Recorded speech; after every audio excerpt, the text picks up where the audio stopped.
Mehmonimiz bugun Farg'oga Soliyev. Hozirda shu marketing sferasida ishlayman. Asosiy faoliyatim shaxsiy brend egalari bilan ishlayman. Nimaga ayni Ailzone tanlaganidingiz? Juda zo'r bo'lgan dars, juda zo'r bo'lgan. Menga вообще yoqqan dars ingliz tilida, polностью ingliz tilida, faqat inglizcha gapirtiradi hammani. Menga aytishardi-da, u ingliz tilining speakingdan baland olish uchun zo'r bo'lish shart emas. O'sha payt mana 2 oy prealsda, 3 oy alsda o'qigan bo'lsam, men eng nima deydi, yomon o'quvchi bo'lganman. O'qib yurgan paytingiz qanaqa misolcha qiyinchilikka duch kelgansiz? Imtihonimgacha men biror marta o'tirib full writing yozmaganman. Biror marta tasvirni ham tasvirni. Umuman. Masalan, hozir men qiziq emas Amerika. Qiziq emas ham. Borishim mumkin, sayohat uchun borishim xudo xolasa. O'zi misol uchun mana siz sohangizda hozir mana marketingda yuribsiz, to'g'rimi? Qanchalik muhim deb o'ylaysiz? Oyligim oshib ketyapti. Oldingi ishimdan 3 barobar, 4 barobar ko'p pul topishga boshladim. Sinfdoshlar bilan yig'ilganda ham aytadi, "San ham motivator bo'lib ketding" deydi. Masalan, hozir u mendan so'raydi bolalar. Farg'on menga yordamda qanaqa nimadan boshlash kerak? Ko'pchilik bor o'zini ko'rsatishdan uyaladi. Mana deydi, "Mash tomonimni atrofimdagilar bilib qolmasin" deydi. Assalomu alaykum aziz kuzatuvchilari. Bugun sizlar bilan birinchi yangi rubrikamiz boshlaymiz. Birinchi qismi Ailzone Alumni deb atadik buni. Va bizning birinchi mehmonimiz bugun Farg'oga Soliyev. Farg'oga o'zingizni bir tanishtirib o'tsangiz aka, shu bizni kuzatuvchilarimiz sizni ko'rgan ancha, lekin aynan misol uchun o'zingizni birinchi marta o'ylashim bo'yicha o'sha bizni podkastimizda tanishtirib o'tasiz. O'shanga bir aka o'zingizni tanishtirib o'tsangiz. Assalomu alaykum barchaga. Yaxshimisizlar, tuzimsizlar, charchaymizlarmi? Eski agar shu Ailzone obunachilari bo'lsa, men tanishadi yaxshigina. Chunki xuddi mana shunaqa o'rinda tamom o'zim o'tirardim, boshqadan suhbat olardim. Hammaga assalomu alaykum. Yana bir bor yaxshimisizlar? Men ismim Farruh Saliyev. Hozirda shu marketing sferasida ishlayman. Asosiy faoliyatim shaxsiy brend egalari bilan ishlayman. Shunaqa qisqacha shu.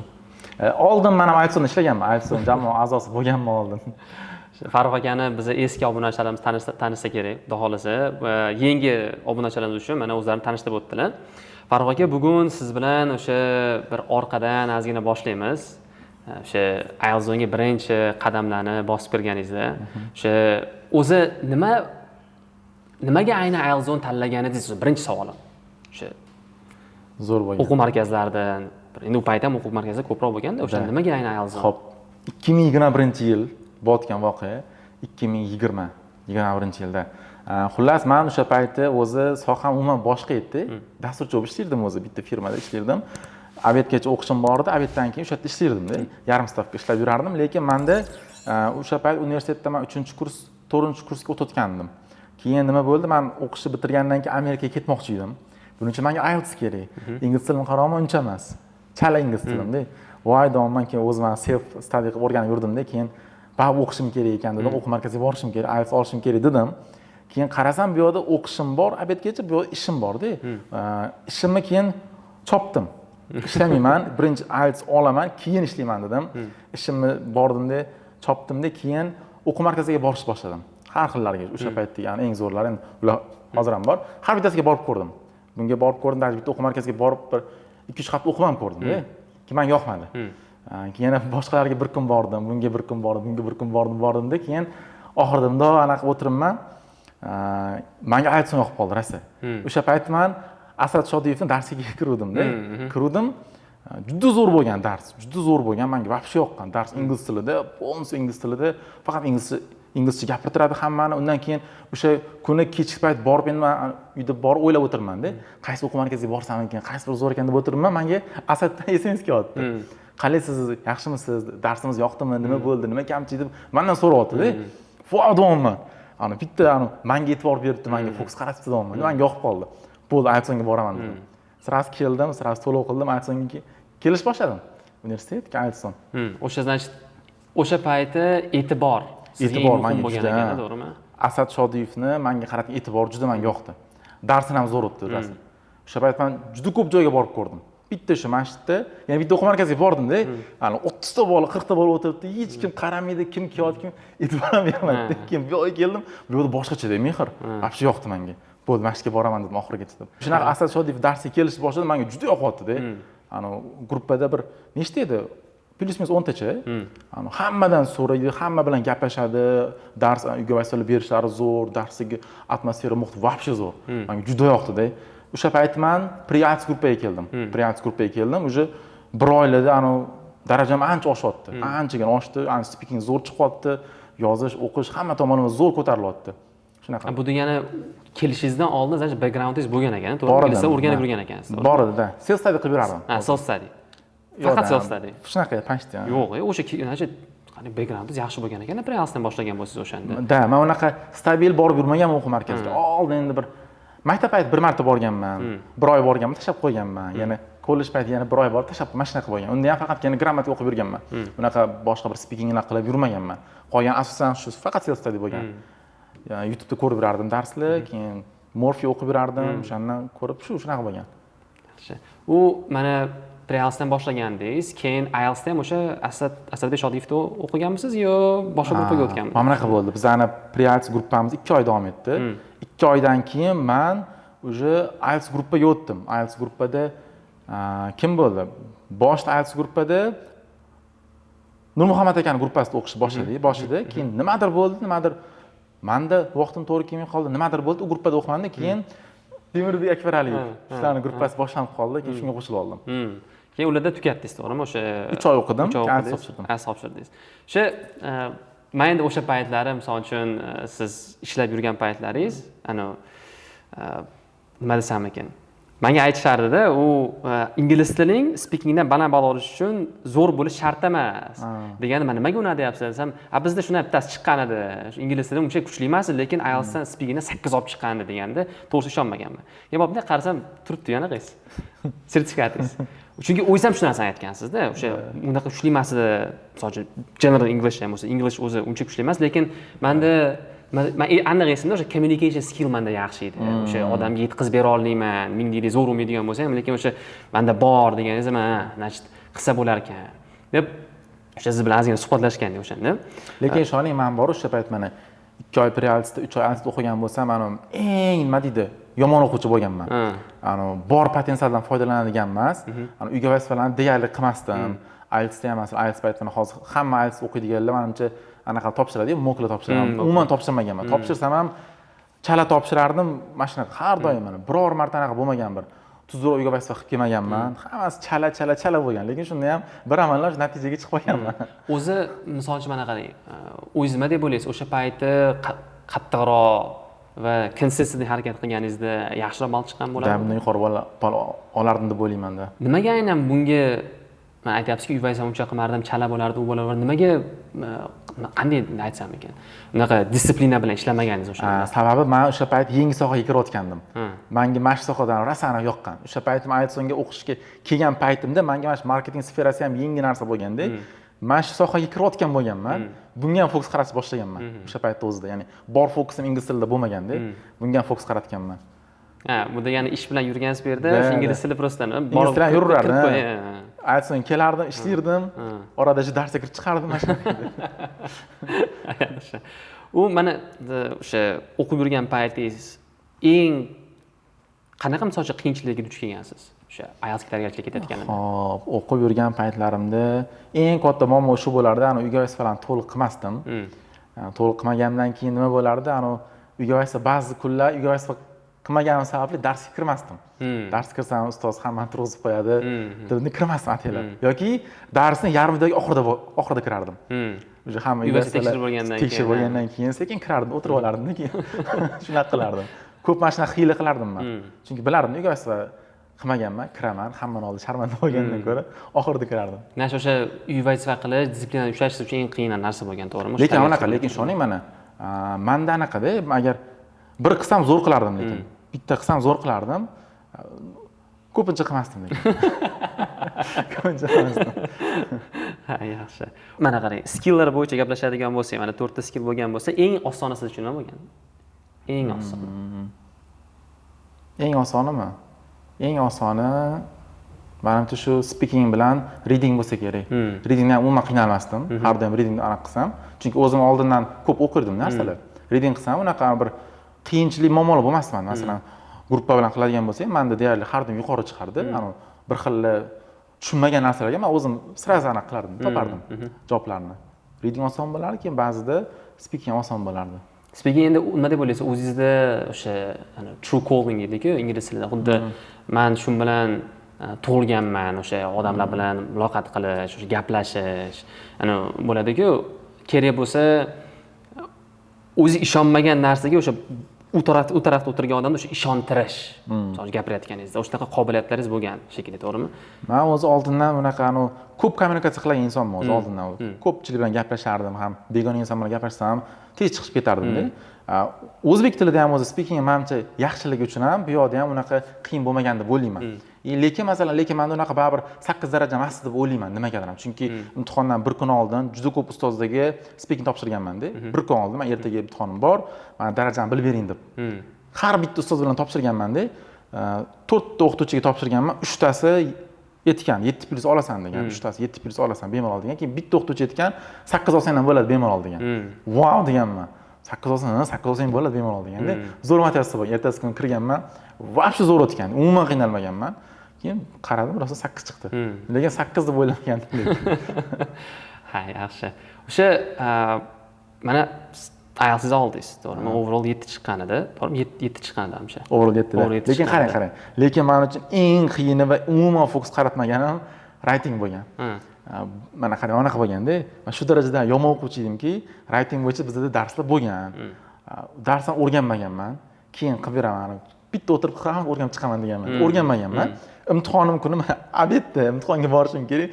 Ertalab turib writing o'rganib chiqqanman. Qanaqa yoziladi o'zi, nima qoidalari bor, nima formulari bor, o'rganib chiqqanman. Imtihonimgacha men biror marta o'tirib full writing yozmaganman. Biror marta task 1 ham task 2 ham. Umuman chala-chala yozganman ustoz bergan paytlar o'sha o'zini umuman yozmagan. Birinchi marta imtihonda yozganman. To'liq, to'g'rimi? To'liq. Imtihonda ham to'liq yozolmaganman. Task 2ni yozganman, task 1ga vaqtim qolmagan. Task 2ni o'zi bilan 5,5 chiqqan. 5,5 chiqqan. Da, writing. Misol uchun o'zingizga o'sha payt yetgan bo'lgan, to'g'rimi? O'sha C1 chiqqan-ku, 7 bo'lgan bo'lsa. Yana eng qizig'ini aytaman, men IELTS oldim, IELTS chetmadim chiqib. Yo'q, Prosta oldim bo'ldi. Chunki o'sha aytdingizki, o'sha boshda maqsad o'sha Amerikaga ketishdi, lekin topshirmadim Amerikaga.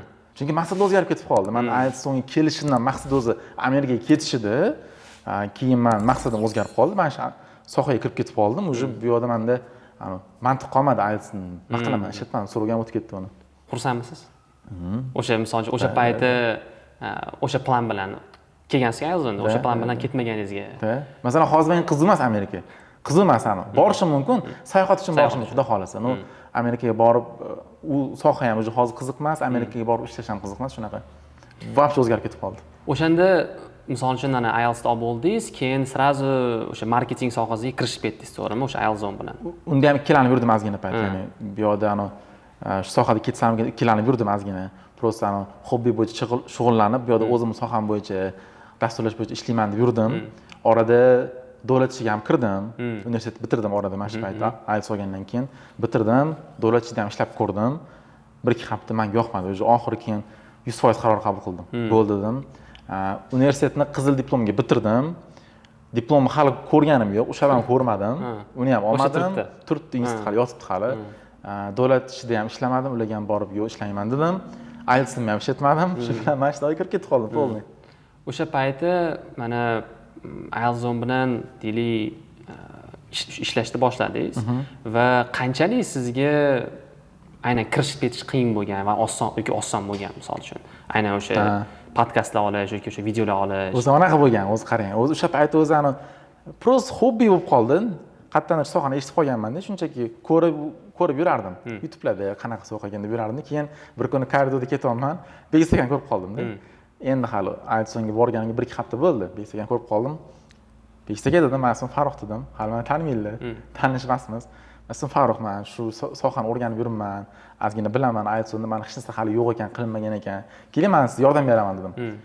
Begisagandan qaradilar, zo'r bo'lardi, qillik deyaptilar. Pul so'ramadim hech narsa, prosta qilamiz dedim. Begisaga o'zi aytib qoldilar, mayli, siz mana shu narsani qilib yuravering, sizga ingliz tili tekin qilib beraman deyaptilar. Wow dedim, o'sha payt o'zi pulim yo'q, stipendiya olaman faqat.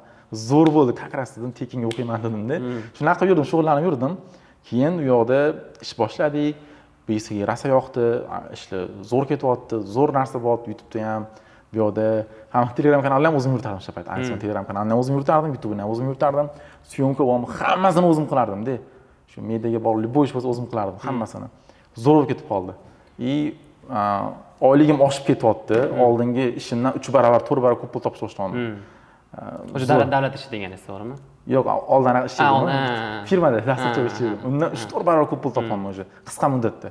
O'sha menda anaqada, qarang, mana boricha aytaman sizga. Men oldingi ishlagan joyimda 3 million oylik olardim. Abetdan keyin ishlab. Aytsin keldim, hali bir ish boshlaganimga 1 oycham bo'ldi-da, rezultati zo'r bo'ldi. Beyisaki o'sha $600 oylik beryaptilar menga. $600. Oldingi ishimdan o'sha 2 barobar ko'p pul topganman-da. Yana maza qilaman o'zim, ish vaqtim yo'q. Kelaman, maza qilib yuraman. Xohlagancha o'zim, xohlagan narsamni qilaman. Hech kim so'ramaydi mendan. $600 bo'ldi, keyin ozginadan keyin 1,5 mingga ko'tarildi. O'zim to'xtadimman. Mana soha zo'r ekan. Zo'r pul topsa bo'lar ekan deyapman. Hobbim ekan. Ana sohada 1,5 mingga men necha yilda chiqaman deyapman-da. Hisob kitob qildim miyamda. Amerikaga borsam, u yerda baribir hech kim meni ishga olmaydi. Men darajam past, hali juniorman. Wow, dam, o'sha anaqa o'zgarib ketib qoldi menda, miyamda. Maqsadlar. Ham yoqib qoldimi? Ketaman shu sohada deb aytdim keyin. Shu bilan keyin ko'tarilib ketib qoldim. O'shanda siz bilan misol uchun deylik, sizga yordam beradigan odamlar bormidi? Misol aytdingizki, men hamma narsani o'zim qilardim. Bu ham zo'r bo'lgan. Boshida hammasini o'zim qilyapman. O'zim syomka qilyapman, o'zim kamera olyapman, o'zim syomka qilyapman, o'zim montaj qilyapman, o'zim Telegramda post yozyapman. Hammasini o'zim dizaynlar qilyapman, hammasini qilyapman. Qiynalishni boshladim. To'xtadimman. Beysikidan $600 olsam, $200 ga bitta montajyor topaman dedim. $200 dizaynerga beraman dedim. Ham bu yerda ishim sifatli chiqadi, professional chiqadi. Ham $200 o'zimga qoladi, ish qilmayman deyapman. Shunaqa qildim. Bitta bola topib $200 beraman, menga montaj qilib beryapti. Hamma videolarni bitta $200 ga o'rtog'im bor, dizayner, unga beraman. Zo'r dizayn qilib beryapti, professional cho'tki chiqyapti. Vo'damman, o'sha buni qaraman, o'sha ana deyarli ish qilmayman-da. Beraman, ana strategik ishlarni o'zim qilaman. O'zimga pul qilyapti. Vo'damman, zo'r. Keyin sekin oyligim ko'tarildi, o'zimga ko'p pul qolishni boshladi. Keyin o'ylab qoldim, to'xta, agar mana shunaqa komanda qilinsa-da, boshqalarga ham servis ko'rsatsa, zo'r pul topsa bo'lar ekan deyapman-da. Bitta aytsim bilan emas, keyinchalik ko'pchiligiga qilsa, zo'r pul topsa bo'lar ekan deb o'yladim. Keyin shunaqa qilib o'sha maqsadlar ham o'zgardi, harakatlar o'zgardi. U mana shunda nima bo'layaptiki, misol mana savol. Shu ingliz tili aynan siz sohangizda qanchalik muhim deydigan bo'lsak, sizni vaziyatingizda siz uchun unaqa muhim bo'lmagan ekan. Nimaga? Chunki o'zingiz aytdingiz, sertifikat ishlatmadim dedingiz. Lekin aynan o'sha ingliz tilini o'rganaman deb turib shu sohaga kirib ketib qoldingiz, to'g'rimi? Shunaqa bo'lyaptimi? Ingliz tili menga katta hissa qo'shdi, IELTS'dan katta hissa qo'shdi-da. Da, shunaqa bo'ldi. O'zi misol uchun mana siz sohangizda hozir mana marketingda yuribsiz, to'g'rimi? Qanchalik muhim deb o'ylaysiz o'sha ingliz tili? Qani, mana qanaqa narsa. Ingliz tili muhim deb o'ylayman. Agar qani o'zi umuman olgandacha hozirgi paytda oddiy insonlargacha til bilish unchalik muhim emas deb o'ylayman. Unchalik muhim emas. Masalan, oddiy misol, men yaqinda men ota-onam ikkita davlatga yubordim. Til umuman bilishmaydi. Rus tilini ham zo'rg'a bilishadi. Umuman til bilishmaydi, mana.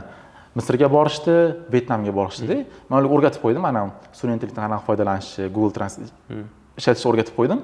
Shuni o'zi bilan hamma ishlar hal bo'ldi. Liboy joyga borsa ham hal bo'lyapti-da.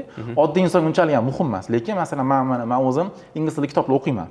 Ingliz tilida o'zim sohamga oid narsalar o'qiyman. Menga endi muhim. Masalan, ingliz tilida endi agar ingliz tilini bilmasam, uni Google Translate'dan tarjima qilib, sun'iy intellektdan anaqa qilib o'tirsam, menga juda ham noqulay bu narsa. Men sohamga menga zarur deb o'ylayman. Lekin oddiy insonlarga til bilish unchalik ham zarur emas deb o'ylayman. Misol uchun agar mana deylik, sizni sohangizda til biladigan odam qayergacha bora oladi, til bilmaydigan odam qayergacha bora oladi? Bu mana zo'r savol berasiz. Qarang. Mana men o'zim soham bo'yicha ham kurslar o'taman-da, offline kurslar o'taman, onlayn kurslar o'taman-da. U yerda o'qiydiganlar ba'zilari rus tilini bilmaydi, ingliz tilini bilmaydi. Agar rus tili, ingliz tilini bilsa, masalan, mana bu yerda meni kursimdan ham zo'r kurslar bor-da, to'g'risi. Rossiya bozorida, chet el bozorida zo'r kurslar bor-da. Ular bilmaydi, ularda dostуп yo'q. Ular masalan men orqali dostupga erishyapti. Men shu kursdan o'qiyapman, men kitoblar o'qiyapman-da, ularga mana shu narsani yetkazib beraman. Masalan, ularda mana shu narsaga dostuplar yo'q. Agar dostup bor bo'lsa, tezroq ketadi. Tez, ya'ni men orqali emas, primoy shunaqa. Misol uchun mana qarang, aynan siz aytdingizki, men orqali shu narsaga erishishadi. Bu endi savolim qanaqa bo'lyaptiki, siz chet eldagi resurslarni olib turib, keyin ularga qanaqadir ma'noda o'sha o'zbek tilida yetkazib berasizmi shunda? Shunaqa desa ham bo'ladi. Masalan, endi to'g'ridan-to'g'ri ko'chirmayman. Masalan, men o'zim tajribalarim bor. Ba'zi endi u yerda men o'zim o'qiyman, har xil kurslarda o'qiyman, kitoblar o'qiyman, shulardan olib turib, baribir u yoqdagi narsani ham o'zim qo'shib turib, masalan, shogirdga o'rgataman-da. Lekin ular til bilmaganligi uchun ularda dostуп yo'q. Faqatgina bitta menga dostуп bor bo'ldi-da, masalan. Cheklov bor. Cheklov bor ularda. Ko'p kurs o'qiy olmaydi. Variant yo'q ularda. Lekin menda bor mana. Rus tilidagi kurslarni, kitoblarni bemalol ko'raman, tushunaman, ingliz tilida ham bemalol ko'raman, tushunaman-da. Menda bor, ularda yo'q u narsa. Shunaqa, ya'ni sekinlashadi demoqchiman. Agar til bilganda ular ham rus tili, ingliz tili bilsa, tezroq o'rganishi mumkin. Qaysi, masalan, aynan siz sohangizda qaysi til muhimroq, rus tilimi, ingliz tilimi? Menimcha ikkalasi ham deb o'ylayman. Endi mana qo'yadigan bo'lsak-da, chunki aynan bu soha qayerda ko'proq rivojlangan? Rossiyada rivojlanganmi yoki o'sha rus tilini biladigan davlatlardami yo o'sha ingliz davlatlarida? Qayerda ko'proq rivojlangan? Qarang, men o'zim ko'proq rusiy zabonlarni, ya'ni rus ekspertlarni kurslarini, anaqalarini ko'p o'qiyman, ularni ko'p kuzataman. Chunki ularni baribir bozori bizga yaqinroq, ulardagi ham mana shu Rossiyani bozori anchagina menimcha anaqa bizga zo'r, bizga mos tushadi deb o'ylayman. Men o'zim shularni kurslarini ko'proq ko'raman. Menimcha ko'proq rus tili muhimroq deb o'ylayman. Rus tili ham muhimroq, keyin ingliz tili ham muhim. Lekin baribir marketingga oid bo'lgan zo'r kitoblar ingliz tilida-da, mana. Zo'r kitoblar ingliz tilida. Bu degani o'sha ruslarning strategiyalari, o'sha misol uchun deylik marketingni ishlashlari ko'proq bizga to'g'ri keladi. Biz o'zbeklarga to'g'ri keladi. Masalan, Amerikada boshqaroq. Amerikada mana bu instrumentlar boshqacha, ishlatilgan instrumentlar boshqacha, har xilda, lekin Rossiyaniki bilan deyarli bir xilda, ko'p narsalar bir xil. Endi mana qarang, mana shu yerda siz o'zingizni qanaqa maqsadlaringiz bor? Mana hozir O'zbekiston bozorida yuribsiz, to'g'rimi? Explode qilish, chetga chiqish, o'shani qilish niyatlaringiz bormi? Bor, bitta ikkita rejalarim bor. Masalan, bittasini aytishim mumkin. Men anaqaga juda qiziqaman. Birlashgan Arab Amirliklariga shu bozorga borib ishlab ko'rishni, o'sha yerda borib yashashni reja qilib yuribman. Xudo xohlasa, balki keyingi yillargami, xudo xohlasa, shu rejam bor. Shu bozorga borib aynan u yerdagi o'sha odamlar bilan ishlash demoqchimisiz shunda? O'sha yerdagi odamlar bilan, o'sha yerdagi bozor bilan, umuman o'zi o'sha yerda ishlashni. Yaxshi. Rejamda bor. Zo'r. Значит, ana qilish kerak. O'sha rus tili siz sohangizda aynan muhim ekan, to'g'rimi? Ancha bu sohaga kirayotganlarga rus tilini ham bilsa yaxshi-da. Chunki u yoqdagi u bozor baribir bizdan ancha rivojlangan-da, u tomoni bozori. U yoqdagi yangi narsalar, tendensiyalar, ancha rivojlangan instrumentlar bizga yaqinroq. Lekin o'sha ingliz tilini baribir bilganingiz muhim-da, to'g'rimi? Da, ingliz. Chunki mana nima deb o'ylaysiz? Ingliz tilini bilgan odam rus tilini o'rganadigan bo'lsa, u keyingi step bo'ladimi yoki naborotmi? Hozir rus tilini bildi, ingliz tilini o'rgandi, keyingi anaqaga o'tdi, levelga o'tdi. Siz nima deb o'ylaysiz? Nima desa bo'ladi? O'zi ikkalasini bilsa ham zo'rda. Ikkalasini ham o'rgansa, ingliz tilini ham, rus tilini ham. Endi ko'pincha men misol uchun deylik, o'ylashim bo'yicha, mana siz aytyapsiz-ku, boshida qanaqadir ma'noda o'sha qiziqib kirdim, lekin keyin qarasam, daromad yaxshi bo'lyapti ekan. Men endi shaxsiy fikrim, ko'proq mana shu sohaga kirayotganlar o'sha o'zimizning o'zbeklar, misol uchun bo'ladiki, uni rus tilidan ozgina uzoqroq. O'sha o'zingiz nima deb o'ylaysiz? Aynan mana shunaqa vaziyatda ularga nima muhimroq? Mana faqat o'zbek tilini biladi. Faqat o'zbek tilini biladi. Rus tilini o'rgansinmi yo birinchi ingliz tilini o'rgansinmi? Qaysi birini o'rgangani yaxshiroq aynan? Masalan, menda mana qarang, mana men kitoblarni ingliz tilida o'qiyman. Mana shu marketing sferasida zo'r kitoblar bor, juda zo'r kitoblar ingliz tilida-da. Rus tili nimaga anaqa kerak menga? Men rus rossiyalik, ya'ni rusiy zabon bo'lgan ekspertlarni ko'p kuzataman, ularni. Instagramda, YouTube'da ko'p kuzataman-da. Ularni menga shu kontentlari uchun, boshqa narsalar, ularning kurslari uchun menga rus tili kerak. Men bitta lekin kitoblarni ingliz tilida o'qiyman. O'zimiz bu sohaviy kitoblarni. Значит, baribir misol uchun endi kirib kelayotgan bo'ladigan bo'lsangiz, o'zi endi men tushunishim bo'yicha ingliz tilini bilganingiz bu keyingi daraja. Chunki baribir dunyoda ingliz tilida gapiradigan odamlar ancha ko'proq. Misol uchun, men o'ylashim bo'yicha, xudo xolasa, sizni balki planlaringiz bordir, o'sha kontentingizni sekin-sekin o'zbek tilidan o'sha ingliz tiliga o'tkazish, balki men bilmasam. Chunki o'sha boshqa level deb o'ylayman, shaxsan. Chunki u o'sha aytgandek, rus tili, misol uchun o'zbek tilini biladiganga o'sha proporsiyasi ingliz tilida ancha ko'proq. Masalan, endi boshlayotgan bo'lsa, hali mana 0 mi, mana shu endi kiryaptimi? Ingliz tilini bilsa, zo'r kitoblar bor. Mana shu sohadagi eng zo'r kitoblarni ingliz tilida o'qiydi, tezroq o'rgansa bo'ladi. Keyin masalan, o'sha mana shu sohadagi ekspertlarni kuzatib yurish uchun ham rus tilini ham bilsa, rus bozorini ham kuzatib yursa, ancha ko'p narsa oladi. Ancha tezroq ketadi, to'g'rimi, progress tez bo'ladi. Masalan, men o'zim rus tilini zo'r bilmayman, lekin bemalol masalan kurslar ko'ramanmi, kitob o'qiyman, nimadir qilsam, bemalol. Shunaqa, bunaqa zo'r bilmayman men o'zim. O'sha paytda mana boshlaganingizda, misol uchun baribir o'sha marketing sohasida ham o'sha qiyinchilikka tushingansiz, to'g'rimi? Mana men esimda, misol uchun o'sha endi boshlagan paytlaringiz Instagramda sizni kuzatib yurardim. O'sha qo'pol qilib aytganda oddiy videolar olardingiz, lekin o'sha videolar uchardi. Misol uchun mashina o'tirib, mana qilib bolalarni yuragiga tegib ketadigan gaplarni gapirib, o'sha haqiqatdan mana bo'ladiki, misol uchun bunday qaraganingizda uyg'otadigan videolar olganingizda, o'sha paytda qanaqa qiyinchiliklar bo'lgan? Misol uchun odamlar gapirishganmi sizga, nima qilasan, nima kerak bor unaqa videolar olish? Chunki bo'ladi-da baribir. Qanday o'tgansiz mana shunaqa paytlar? Bo'lganmi o'zi sizda o'sha boshlagan paytingiz? Da, bo'lgan. Ayniqsa mana umuman o'zi hozir blog haqida gapiryapsiz. Blog boshlayotganlarda bo'ladi bunaqa narsa. Uydagilardan unaqa uydagilarning oldida uyaladi ko'pchilik, qarindosh urug'lardan, qo'shnilardan uyaladi.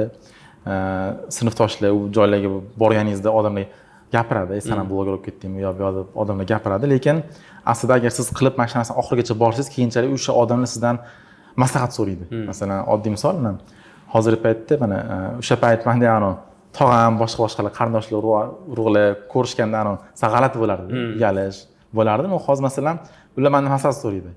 Tog'am o'zlari so'raydi, menga yordam ber, qanaqa qilinadi, masalan.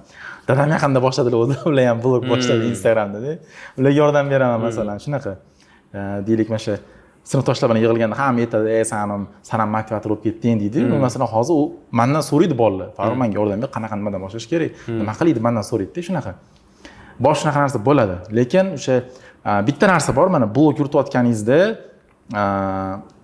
siz boru mana deylik, mana qarang, oddiy misol, mana videolarimni qaynonam ko'radi, oyim adamlar ko'radi, qo'shnilarimiz ko'radi-da, menga вообще farqi yo'q. Ular ko'rsa ko'raversin bemalol. Menga hech qanaqasi yo'q, chunki men shunaqa insonman o'zim. Ko'pchilik bor o'zini ko'rsatishdan uyaladi. Mana deydi, mana shu tomonimni atrofimdagilar bilib qolmasin deydi-da. Qarindosh urug'lari, qo'shnilari bilib qolmasin. Nima qilibdi bilsa bilursin. Siz shunaqa insonsiz. Siz mana o'zimni borimcha ko'rsataman. Xohlagan odam ko'rsin, men shunaqa insonman. Yoqtirmasa yoqtirmasin. Xuddi shunaqa. Ko'pchilik unaqa qilmaydi. Ko'pchilik o'zidagi kamchiliklarni atrofdagi insonlar ko'rib qolishini xohlamaydi-da. Hammada bor kamchilik, menda ham bor kamchiliklarim. Mayli, bilsa bilursin, men shunaqa insonman. Yoqmasa ko'rmasin meni. Yoqmasa umuman men bilan atnashini uzsin masalan-da, shunaqa. Shu narsani yo'qotish kerak. Miyadagi blokni yo'qotish kerak. Ko'pchilik o'ylaydi, men deydi, mukammal ko'rinishim kerak deb o'ylaydi. O'zini shunaqa aniq qilib, shunaqa ko'rsatadi hammaga. Boricha ko'rsatish kerak. To'g'ri, o'sha boshlamoqchi bo'ladigan bo'lsa, eng muhim narsa bu uyalish degan narsani yo'qotish kerak, to'g'ri? Uyalish, qo'rqish, o'zidagi kamchiliklarni birinchi o'rinda o'zi tan olish kerak. Mana oddiy misol qarang. Deylik, masalan, sizda gapirish bilan bog'liq qanaqadir muammo bor-da. Siz agar videoga chiqib gapirsangiz, gapirishingizdagi muammoni boshqalar bilib qoladi-yu. Siz shundan qo'rqasiz. Deysiz, hozir chiqib gapirsam, gapirishimdagi muammoni ko'rib qoladi ko'pchilikda. Qilmaysiz. O'zingizni xuddi o'ylaysiz, atrofimdagilar meni kamchiligim bilmaydi, men zo'r gapiraman deb, boshqa bilib qolmasa kerak deb o'ylaysiz. Bilsa bilursin, men shunaqa insonsiz. Boshqa iloji yo'q. Naborot, mana shu narsani siz kamchiligingizni ko'rib borasiz, rivojlanasiz birgalikda. Shunaqa bo'lish kerak. O'sha endi boshlagan paytlaringiz ideyalarni qayerdan olgansiz? Misol uchun, mana endi ko'p videolar uchgan. O'sha qayerdan olgansiz o'sha ideyalarni? Blogingdagi men o'zimni kontentlarimda ideyalar unaqa bo'ladi. Ko'pincha ba'zidan qanaqadir paytda nimadir ideya kelib qoladi-da. Mana shunga video qilish kerak ekan, yozib qo'yaman sirasi. Yoki ba'zilari boshqalarning videolarini ko'rib o'tirganimda shunga mos bo'lgan qanaqa ideya kelib qoladi. Shu bo'yicha video qilishim kerak ekan deb yozib qo'yaman. Shunaqa bo'ladi ko'pincha. Bu o'sha kelib qoladi, yozib qo'yasiz, keyin qilasiz. Kelib qolsa yozib qo'yaman. Hammasini qilganmisiz mana shu paytgacha? Mana kelgan ideyalarni? Yo'q, hammasini qilmaganman. Hammasini qilmagansiz. Yozib qo'yaman, keyincha o'tirib o'ylayman-ku, to'xta, buni olib chiqsam g'alati bo'lib qoladi deb qilmayman keyin. Ba'zilarini qilaman. Bu degan o'sha yozgan narsalar ustida keyin o'tirib, o'ylanib. Qarang, lekin bunaqa narsa-da, mana o'sha paytda bor, mana boshida men oldin qilgan videolarimni ko'rsam hozir g'alati bo'laman-da. O'sha paytda menga вообще farqi yo'q edi. Ularda nima video bo'lsa ham-da, hozir unaqa emas. Hozir juda katta filtr qilaman. O'tirib yozgandan bitta qarayman-da, ko'pchilik o'chirib yuboraman. Bu bo'lmaydi, bu menga to'g'ri kelmaydi, deyveraman-da. Hozir ko'p bloklar bor menda. Oldin yo'q edi mana shunaqa narsa. Nimagadir oldin yo'q edi, hozir bor mana shu narsa-da. Chunki men o'ylashim bo'yicha, chunki bilasizda, ko'p odam sizni hozir kuzatyapti. Har bitta qilayotgan qadamlaringiz, misol uchun deylik, kimdir hayotini kerak bo'lsa hayotini o'zgartirib yuborishligi mumkin, to'g'ri? Bitta zo'r gap eshitganman mana shu bo'yicha. Qarang, sizga bitta zo'r ideya keldimi, o'sha ideyani qiling.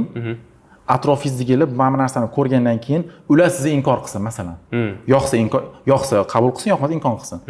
Lekin ko'pchilik nima qiladi? Ko'pchilik ideya keldi, yozadi, o'zini inkor qiladi.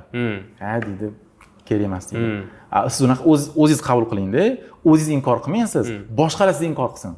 Mana shunaqa shu formula bo'yicha aniq qilish kerak. Menda bosh shunaqa edi. Boshida men zo'r ideya keldimi, qilardim deb sirasi qo'yardim. Yoqmagan odamni ko'rmasdi. Hozir qana, hozir ideya keldimda qarayman-da, o'zim inkor qilaman. Bo'lmaydi bu deyman. Даже boshqalarga yetib borishga ham anaqa yetib bormaydi. Qanchalik mana misol uchun hozir siz aytishingiz bo'yicha qanaqadir ma'noda o'zingiz oldin follow qilgan bir qanaqadir prinsipda hozir follow qilmayapsiz, to'g'rimi? Misol uchun nima deb o'ylaysiz? Balki shu narsa balkim sizni ko'p yengilliklardan yoki qanaqadir muvaffaqiyatlardan ushlab turgandir deb o'ylamaysiz? Bo'lishi mumkin. Hozir shu anaqa borgan sari shunaqa bo'lib qoldi. Borgan sari qanaqadir qobiq, qanaqadir perfeksionizm mana shunaqa bo'lib qoldi-da. Oldin menda bunaqa narsalar yo'q edi. Oldin mana qarang, oldin даже sharoitim ham yo'q edi. Bunaqa kameralar boshqa narsalar nimadir bo'lib qolsa hozir videolar qo'yib tashlaverardim. Hozir hamma narsam bor, Xudoga shukr. Texnika boshqa narsalar bor. Qobiq bor hozir qanaqadir. Bular bo'lmaydi, filtr qilaman narsa. Nimagadir mana shu narsa qayerda aynan shu mana shu o'zgarish paydo bo'ldi ekan deb o'ylaysiz? Misol uchun mana shu yopilib qolishlik, o'sha aytamiz, perfeksionist bo'lish. Qachon paydo bo'ldi va nimaga paydo bo'ldi? Mana bunaqa. Men hozir gapingizdan bilishim bo'yicha oldinlari meni kuzatadigan insonlar kimligini, qanaqa insonligini bilmasdim-da, qilaverardim. Hozirlari masalan endi kuzatuvchilarim orasida shunaqa insonlar bor masalan. Men juda hurmat qilaman-da. Meni fikrlarim ularga yoqmay qolsa-chi degan narsa bor-da. Qarayman, kimlar meni kuzatar ekan deb qarayman-da. Yaxshi insonlar bor-da, boshqa hurmatli insonlar bor. To'xta, yanchitib, hozir fikrlarim yoqmay qolsa degan narsa bor-da. Oldin unaqa narsa yo'q edi menda. Kim meni kuzatishini ham bilmasdim. Kim kuzatsa ham durustini qilaverardim. Lekin hech mana misol uchun shunchalik kontent olgan bo'lsangiz, qaysidir olgan kontentingizdan afsuslanasizmi? Biroq men bitta holat bo'lgan. Xullas, siyosatga yaqinroq bitta temada kontent qilganman-da. Uydagilar ko'rib qolib janjal qilganda. Sen bunaqa temalarga aralashmagin umuman deb oyim telefon qilyapti, tog'am telefon qilyaptilar. Bunaqa videoni uyga o'chirmasdan uyga kelmagin deb janjal qilyapti, o'chirib yuborganman. Ana siyosatdan ozgina chetroq yur. Endi ota-ona baribir qo'rqadi-ku, to'g'rimi o'sha narsalarga. Bunaqa narsaga aralashmagin, sen bilmaysan deb voqma qo'yishgan narsa. Oddiy video edi yo'qda ham. Boshqalarchi misol uchun mana bunday qaraganingizda aytyapsiz-ku, o'sha bunday qarasam men shunaqa videolar olganmanmi deyapsiz-ku, o'sha qanaqadir nimaga aynan shunaqa deysiz? O'sha prikol bo'lganmi u videolar yoki qanaqadir nima uchun? Men YouTube'ga oldin o'z birinchi faoliyatimni YouTube'dan boshlaganman. Juda ko'p videolar qo'yganman. YouTube'ga umumiy hisobda bir 100 ga yaqin videolar qo'yganman-da. Hozir kirsiz atigi ikkitagina videoyim bor. Hammasi arxiv qo'yganman, o'chirib yuborganman. Oldinmi bema'ni bir g'alati videolarim juda ko'p-da. Oldin qilganman. Juda ko'p videolar qo'yardim oldin. Vloglar qo'yardim, yurardim. Menda unaqa chegara yo'q edi. Kim ko'rsa ko'raversin yo'q edi. Hozir bunaqa narsa ham baribir fikrlash o'zgaradi. Yoshingiz o'tgan sayin, oldin men yosh bola bo'lganman, hozir endi oilam bor, o'zim farzandim bor, otaman-da. O'sha yosh o'tgan sayin odamda anaqalar qobiqlar paydo bo'ladi. Shuning uchun keyinchalik ham afsuslanmaydigan ishlar qilish kerak ekan baribir. Endi yo'lda unaqa afsuslanadigan ishlar yo'q. Просто hozir men ko'rsam, mana bir g'alatida yosh bolaning videolari bor. Sizga hozirgi paytda to'g'ri kelmaydigan videolar bor. O'shaning uchun hozirlari o'ylayman-da, nimadir qilishdan oldin 10 yildan keyin ham mana shu narsani ko'rsam afsuslanmaymanmi degan savol o'tadi-da. Hozir ko'rsam 3-4 yildan keyin afsuslanmaydigan narsa qilay deyman. O'shaning uchun menda oxirgi paytda ko'p anaqa bo'lib qolgan, stoplar bo'lib qolgan narsa. Aynan mana misol uchun hozir shu sohaga kirib kelayotgan, u marketing bo'ladimi, u misol uchun o'sha shaxsiy brend yurg'izish bo'ladimi, blogging bo'ladimi, o'sha bolalarga qanaqa maslahat bergan bo'lardingiz?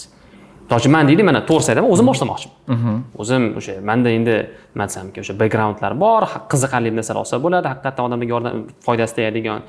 Lekin to'g'risini aytsam, o'sha prokrastinatsiya bo'ladi har doim. Ya'ni ertaga boshlayman. U bir boshlab ko'rdim. Ana qilib, mana kameralarni qo'yib, hammasini qilib, zalga chiqib, ana videoni olganman. Keyin uyga borib qarasam, ovoz yaxshi eshitilmagan ekan. Menga emas ekan deb ana qilganman. Keyin o'ylab yurganman o'sha, mana mikrofon olishim kerak ekan. Mikrofon olaman deganimga 1 oy bo'ldi. Hali ham olganim yo'q. O'sha nima qanaqa maslahat berasiz? Shunaqa maslahat so'ragan hammasiga aytaman-da. Siz qanaqadir bir zo'r texnikalarni bilishingiz shart emas, instrumentlarni bilishingiz shart emas, mikrofon bo'lishi ham shart emas-da. Birinchi 30 ta kontentni aniq qilib oling. Instagram o'zi bo'lsa, 30 ta reels qiling birinchi.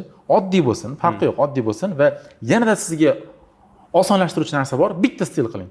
Bir dona stil toping. Qanaqa stil masalan bo'lishi mumkin? Qarang. Siz faqatgina zalga chiqqanda, mana orqada zal ko'rinib turadi. Zalda chiqib bunaqa qilasiz, videoga aniq qilasiz. Bundoq chiqasiz, mana orqada zal bor, shuni gapirasiz. 30 ta mana shunaqa reels qo'ying. Hammasi oson, siz unaqa ko'p narsa olmaysiz, mikrofon ham kerak emas, chunki iPhonening o'zida mikrofoni o'zi yaxshi. 30 ta mana har bittani qilganingizda bir 2-3 ta video olsangiz ham bir 30 ta reels qiling, o'shani qo'ying. Har kuni bitta-bittalab qo'ying. 30 ta reels qilguncha ko'p narsa o'rganib olasiz. Qaysi videolar zo'r uchadi, qaysi tema sizga zo'r ko'tarilyapti, ko'p narsa o'rganib olasiz. 30 tani qilib bo'lganingizdan keyin men oldimga keling, keyin siz bilan yana gaplashamiz. Keyingi anaqa etaplar gaplashamiz.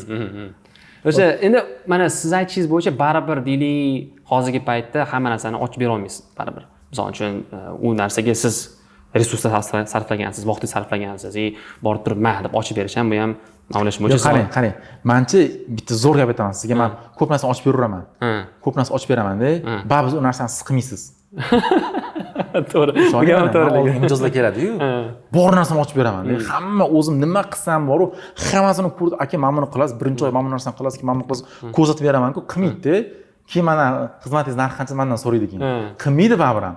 Chunki odam pul to'lamagandan keyin baribir qilmaydi-yu. Men boricha aytiraman hammani. Siz kelsangiz, hammasi o'rgataman-ki, baribir o'zingiz qilmaysiz nimagadir. Shaxsiy fikrim ana mana shu yerda ko'pchilik nima deb o'ylayman, ayni hamma narsa ochib berganingizdan keyin o'ylashadiki, yana nimadir bor bu yerda. Yana nimadir bor ochmayapti. Keyin boshlaganingizdan keyin o'sha narsani qilyapsiz, to'xta. O'zim qilsam bo'lardi ekan, maslahatni berib bo'ldingiz-ku. O'sha baribir o'z beradigan o'sha pul tikmaganingizdan keyin harakat ham bo'lmasa kerak. Bir xillarda hattoki o'sha pul tiksa ham harakat ham qo'yib qo'yadi. Значит, основной harakat. O'sha mana siz boshlamoqchimisiz? O'sha eng zo'r maqsadim bitta qanaqadir stil toping. Mana oddiy bo'lishi mumkin. 30 ta video hammasi mashinada o'tirib oling. Yoki 30 ta video zalga chiqasiz, zalda gapiring. Har kuni masalan yoki 30 ta video bilmadim qanaqadir joyda masalan. Ko'chada. Bitta stilda. Bitta stil toping. O'zingizga sizga mana qanday yangi odat imkon qadar oson bo'lishi kerak. Maksimum oson bo'lishi kerak, qiyin bo'lishi kerak emas. Qiyin bo'lsa u narsani sekin keyingi oyga yurasiz-da, oson bo'lishi kerak. O'sha bitta stil toping. 30 ta video qo'ying, har kuni bitta qo'yib keting. 30 tani qilguncha siz zo'r narsa o'rganib olasiz. Instagram qanaqa ishlaydi, blogingda mana birinchi videongiz bilan 30-videongizni gapirishlaringiz farq bo'ladi. O'sha zo'r gapirib berasiz, mana shunaqa.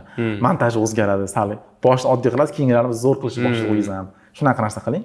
U yoq zo'r ketaveradi o'zi. U endi misol uchun o'sha video olishni boshladingiz. O'sha 2-3 ta video olganingizdan keyin qo'yganingizdan keyin negativ to'lyapti. Nima qilish kerak? Nima qilgansiz o'zingiz? Qarang, o'zicha mana men yaqinda zo'r gap eshitgandim. Odam o'zi tug'ilishi bilan sekin-sekin negativlar boshlanadi-da. Oddiy misol qarang, chaqaloq tug'ildi. Boshqa hech kim negativ yo'q. Mana u chaqaloq oysida yonida masalan dadasi bor, hech kim negativ bildirmaydi. Keyin sekin qarindoshlar kelishni boshlaydi, boshqalar kelishni boshlaydi. Ismini nima qo'ydinglar? Ismini falonchi qo'ydik. Boshqasini qo'yish kerak edi. Bunaqasini qo'ymay qo'ydinglar. Boshdan keyin nima bo'ldi? Rangi sal qoraroq ekan. Kimdir gapiradi, ammasini, qarindoshini, qo'shniga aytadi, rangi qoraroq ekan. Chut o'xshamabdi-ku dadasiga. Deydi, keyin sekin maktabga chiqishni boshlaydi. Sinfdoshlari negativlar bo'ladi. O'sha sizni qancha ko'p odam tanishni boshlagandan keyin negativlar ko'payishni boshlaydi. Bu narsa tabiiy holat. Tabiiy sizni mana 100 ta odam tanisa orasidan bitta negativ bo'lsa, 1000 ta odam taniydi, 100 ta negativ bo'ladi. Million ta odam taniydi, 1000 ta negativ bo'ladi. Butun dunyo tanisin, вообще ko'p negativlar. Kamida men o'ylayman 1%, 2% negativ bo'ladi baribir. Yo'q qila olmaysiz. Oddiy misol men o'zim foydali shu kitoblar bo'yicha video qilsam ham negativlar bo'ladi-da. Unda ham negativlar bo'ladi. Ona haqida video qo'ying, unda ham negativ bo'ladi, ishoning. Bor narsa bu. Bu narsani prosta qabul qilish kerak, to'g'rimi? Shunda. Yo'q, qabul qilmaslik kerak. E'tibor bermaslik kerak, yaxshi. Endi men aytmoqchi bo'lgan narsam o'sha, bo'ladi. O'sha bo'lishi kerak. Chunki negativ ham reaksiya bor, to'g'rimi? Bir marta vaqt zo'r bo'lgan. Xullas, har kun video qo'yaman o'sha payt. Har kun video qo'yaman-da. Keyin qarasam bitta bola negativ yozdi-da. Keyin e'tibor bermadim. Men o'zi hozir payt umuman e'tibor bermayman. Даже kommentlar o'qimayman ham. Keyin ikkinchi kun video qo'yaman, yana o'sha bolani username-dan yana negativ komment kelyapti. Yedomanki, men e'tibor bermadim. Yana bitta video qo'yaman. Uchinchi kun yana negativ o'sha bola yozyapti-da. Endi bu bolaga nima qildim men deb profilga o'tdim, kiryapman. Qarasam, men haqimda bitta aktualni ochib qo'yibdi Instagram'da-da. Farqsali nimalar yozib qo'yibdi-da. Endi ichimga kirsam, meni seminarimga kelgan ekan, men bilan birga rasmlarga tushgan ekan. Men bilan birga rasmlarga tushgan, yozgan. U oldin meni muxlisim bo'lgan ekan-da.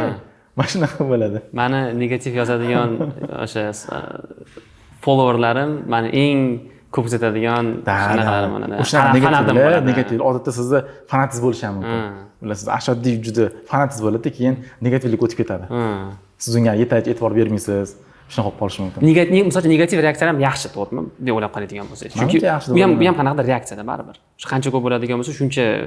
Endi agar me'yorda bo'lsa, masalan, deylik 10% yoki 5% bo'lsa normal qoladi, lekin 90% negativ bo'lsa ham nimadir netadi. Nimadir netadi. Ha, yaxshi.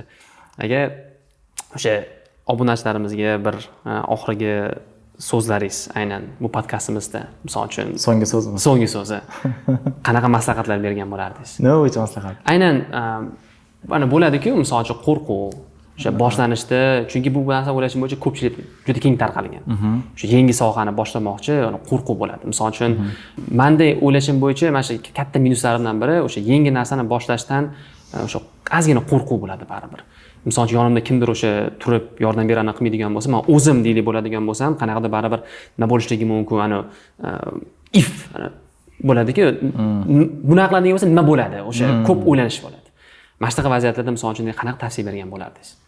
Men yaqinda bitta kitobda zo'r narsa o'qidim-da. Odam masalan, nimaga odam ko'p narsalarni kechiktiradi, bilsangiz, insonning miyasida ana ikkita yarim shara bor-ku. Bitta qismida shu mantiqiy qismga javob beradigan qism bor ekan, miyani. Ikkinchi qismi hissiyotlarga javob beradigan, hissiy qarorlarga. Masalan, siz deylik nimadir narsa qilmoqchisiz, masalan, nima? Yangi soha o'rganmoqchi. Mantiqiy qism sira o'ylaydi. Bu sohani o'rgansa foyda bormi? Bu soha bilan qanchalik ko'p shug'ullanamiz? Ertaga nima bo'ladi? Nech pul topamiz deb o'ylaydi. Endi ikkinchi tomon hissiyot o'ylaydi. Bu soha bizga qiyin emasmikan? Osonmi? Lazzatlimi? Qanchalik bizga mazza qilamiz deb mana shuni o'ylaydi. Odam mana shu ikkalasi orasida yuradi, o'ylanib. O'shaning uchun odam ko'p cho'zaverar ekan-da. Shunaqa ekan. Ya'ni mana shu kechiktirishimiz sababi shu, ikkalasi orasida qolib ketishdi. Shunaqa. O'zi qarang, istalgan biror narsa o'rganayotgan odamda qo'rquvlar paydo bo'ladi. Faqat bitta narsa unutmaslik kerak, odam siz tasavvuringizdan juda ko'p narsalarga qodirsiz, ishoning, juda ko'p narsalarga qodirsiz. Mana oddiy misol, men o'zim o'sha 2021-yil mana shu sohaga kirayotganimda, mana oddiy misol, endi moddiy narsa bilan bir narsani ko'rsataman-da, xonamga osib qo'ydim. Qora Malibu olaman deb yopishib qo'yganman-da. Endi Malibu narxi ancha qimmat. O'sha paytda ishoning, menda $500 ham bo'lmagan yonimda bor. $500 pul Malibuning narxi вообще tasavvurimga sig'maydigan darajada bo'lgan. Lekin men xonamga osib qo'yganman, har kuni ko'rib yurganman o'sha narsani. Lekin mana shunaqangi kun keldi. Masalan, men ertalab o'ylayapman, chota qanaqa mashina olsam ekan? Bo'ldi, Malibu olaman dedim. Boraman, mayli olib kelyapman, sirasi sanoqni o'z nomiga o'tkazolman-da. Ya'ni shunaqa kun keladi. Oldin siz o'ylagan narsalar o'sha oddiy holat bo'lib qolishi mumkin. Tasavvuringizdan ko'p narsalar qodirsiz demoqchiman. Umuman, soha bo'yicha ham, pul bo'yicha ham, boshqa narsalar bo'yicha ham ko'p narsalar qodirsiz. O'sha mana bir paytlar, mana hozir endi bu videoni ko'proq ingliz o'rganayotganlar ko'rayotgan bo'lishi mumkin. IELTS 7, Speaking 8 men uchun вообще wow degan shunaqa narsa bo'lganda, u narsani ham oldim masalan. Oddiy o'sha o'tmishda qolib ketdi-da. Ko'p narsa shunaqa. Hozirgi men holatim ham men uchun 3-4 yil oldin juda katta narsalar bo'lgan. Hozir men uchun juda oddiy holat masalan. Miyadagi bloklarni yo'qotish kerak. Odam tasavvurdan juda ko'p narsalarga qodir, faqatgina o'zi ishonsa, o'sha narsaga harakat qilsa, ko'p narsaga qodir. Eng muhimi o'sha miyadagi bloklar. Miyadagi bloklar.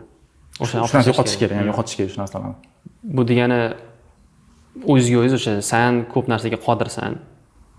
Qo'lingdan keladi, faqat bos. Faqat mana shu miyadagi bloklarni yo'qotishga, mana shu bloklarni yo'qotgan insonlarni atrofida yurish, ulardan maslahat olish ham zo'r yordam beradi.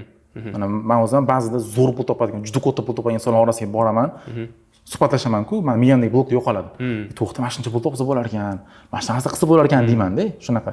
Siz ham mana shu mana hozir aytib o'qiyotgan bo'lsa, bular masalan, shu 8 oygan, 9 oyganlar bilan yurib ozgina bir suhbatni olsa ham, ko'p narsa anaqa, juda ancha oson narsa ekan deb o'ylab qoladi.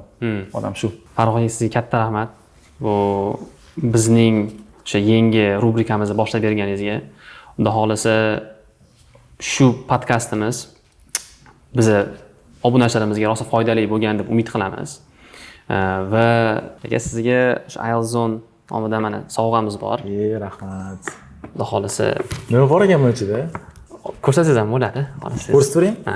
Xo'p, o'rtoqlar, bizga mana IELTS Zonedan sovg'alar berildi. Qanaqa sovg'alar ekan? Wow. Bloknotlar juda yaxshi ko'raman. Rahmat. Nima ekan bu? Futbolkami? Futbolka. IELTS rosa ko'p futbolkasi bor. Oldin rosa ko'p bo'lganman. Bakal. Kofe ichish yaxshi ko'raman rosa. Zo'r, ruchkasi ham bor ekan. Rahmat. Xursand bo'ldim. Yaxshi kunlar ishlating. Xohlasa. Xo'p, podkastimiz ham mana yakuniga yetib keldi. Sizlardan o'sha bitta narsa so'rab qolgan bo'lardim. izohlarda bugungi podkastimizdan eng foydali insight olganingizni yozib qo'ysangiz xursand bo'lgan bo'lardik. Nima o'rgandingiz bugun va misol uchun deylik, o'sha o'rgangan narsangizni balkim kelajakda ishlatib o'sha kimdir olib ketardirsiz balki, xudo xolasa. Endi yaxshi niyatda baribir. Misol uchun chunki bitta narsa ham odamni deyarli anaqasini o'zgartirib olishligi mumkin hayotini. Men bu narsaga ishonaman. Sizlarga katta rahmat oxirigacha kuzatib videoni ko'rganingiz uchun. Xudo xolasa bu rubrikamizni kuzatib qolinglar, rubrikamizni follow qilib yuringlar.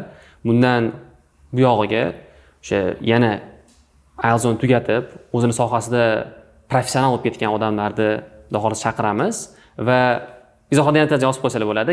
Keyingi odam kim deb o'ylaysizlar yoki misol uchun kimni ko'rishni xohlagan bo'lardinglar? Bu yoqda o'sha mutaxassis sifatida. Sizlarga rahmat, sog' bo'linglar, kuningiz yaxshi bo'lsin.